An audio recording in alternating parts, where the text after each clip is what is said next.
ఆంధ్రప్రదేశ్లో కొత్త జిల్లాల ఏర్పాటు, ప్రస్తుత జిల్లాల్లో మార్పులు చేర్పులపై కసరత్తు కంటిన్యూ అవుతోంది. దీనిపై ఏర్పాటైన కేబినెట్ సబ్ కమిటీ కసరత్తు చేస్తుండగా ప్రజలు, నాయకుల నుంచి కొత్త డిమాండ్లు వినిపిస్తున్నాయి. ఈ నెల 15 లోపు కేబినెట్ సబ్ కమిటీ ప్రభుత్వానికి నివేదిక ఇవ్వబోతోంది. ఆ నివేదిక ఆధారంగా ప్రభుత్వం నిర్ణయం తీసుకోనుంది.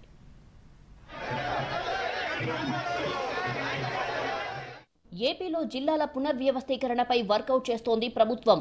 మంత్రి అనగాని సత్యప్రసాద్ నేతృత్వంలోని 6 మంత్రుల కమిటీ జిల్లాల వారీగా సమీక్షలు చేస్తోంది. గత ప్రభుత్వం 13 జిల్లాలను 26 జిల్లాలుగా చేసింది. ఆ ప్రక్రియ సరిగ్గా జరగలేదని ప్రస్తుత కూటమి ప్రభుత్వం భావించింది. అందుకే మంత్రివర్గ ఉపసంఘం ఏర్పాటు చేసింది. కొత్త జిల్లాల ఏర్పాటు, ప్రస్తుత జిల్లాల్లో మార్పులపై మంత్రివర్గ ఉపసంఘానికి అనేక వినతులు వచ్చాయి. ఎన్నికల ప్రచారంలో మార్కాపురం, మదనపల్లి జిల్లాలను ఏర్పాటు చేస్తామని ముఖ్యమంత్రి చంద్రబాబు హామీ ఇచ్చారు. దాంతో ఆ 2 జిల్లాల ఏర్పాటు ఖాయం. అలాగే ప్రస్తుతం శ్రీ సత్యసాయి జిల్లాలో ఉన్న హిందూపురాన్ని జిల్లాగా ఏర్పాటు చేయాలి అనే డిమాండ్ వినిపిస్తోంది. రాజధాని ప్రాంతంలో అమరావతి ప్రత్యేక జిల్లా ఏర్పాటుకు సంబంధించి చర్చ జరుగుతోంది. అలాగే పోలవరం జిల్లా ఏర్పాటుపై కూడా డిమాండ్ ఊపందుకుంటోంది. గూడూరు, ఆదోని, పలాస జిల్లాల డిమాండ్లు ప్రముఖంగా వినిపిస్తున్నాయి. మంత్రివర్గ ఉపసంఘం సమగ్ర అధ్యయనం తర్వాత వీటిపై నిర్ణయం తీసుకునే అవకాశం ఉంది.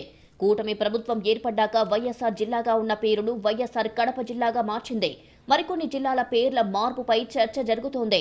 వాటిపై కేబినెట్ సబ్ కమిటీ సూచనల ఆధారంగా ప్రభుత్వం నిర్ణయం తీసుకోవచ్చు.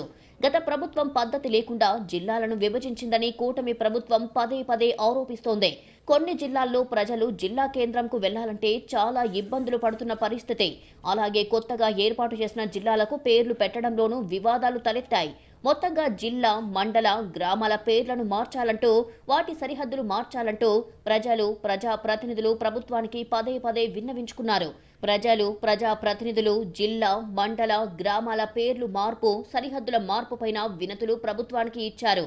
కొన్ని చోట్ల జిల్లా కేంద్రాలను మార్చాలని, మరికొన్ని చోట్ల తమను పాత జిల్లాల్లోనే కొనసాగించాలని ప్రజల నుంచి డిమాండ్లు ఉన్నాయి. అన్నమయ్య జిల్లాకు రాజంపేటను హెడ్ క్వార్టర్గా చేయాలని అక్కడి ప్రజలు డిమాండ్ చేస్తున్నారు. గత ప్రభుత్వం అన్నమయ్య జిల్లాకు రాయచోటిని జిల్లా కేంద్రం చేసింది.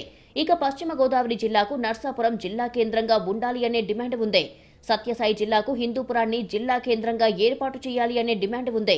కృష్ణా జిల్లా నుంచి పెనమలూరు, గన్నవరం నియోజకవర్గాలను ఎన్టీఆర్ జిల్లాలోకి మార్చే ఆలోచనలో ప్రభుత్వం ఉన్నట్టు తెలుస్తోంది.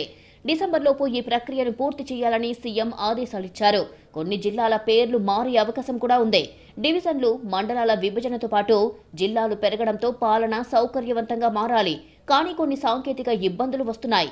దీంతో మార్పులు చేర్పులపై ప్రభుత్వం ప్రత్యేక దృష్టి పెట్టింది.